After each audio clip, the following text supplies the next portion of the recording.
જો કશું જ નિશ્ચિત ન હોય તો એક દિવસ વધુ જીવી લો.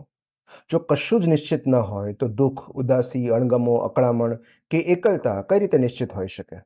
આજે જે નથી ગમતું એ આવતીકાલે પણ નહીં જ ગમે એવું પણ નિશ્ચિત નથી. જો બધું જ અનિશ્ચિત હોય તો આજે જ્યાં અટકી ગયા છીએ ત્યાંથી આવતીકાલે ચાલવા લાગીએ એવું પણ બને.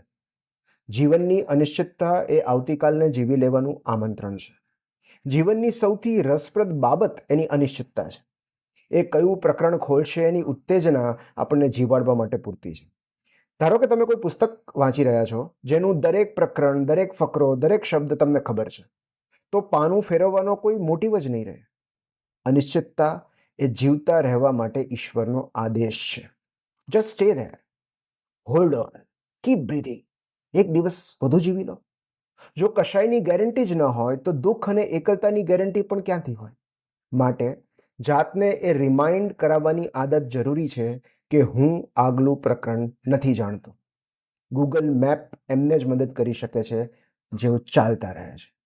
રીરૂટિંગ માટેની પૂર્વ શરત ડ્રાઈવ કરતા રહેવાની છે.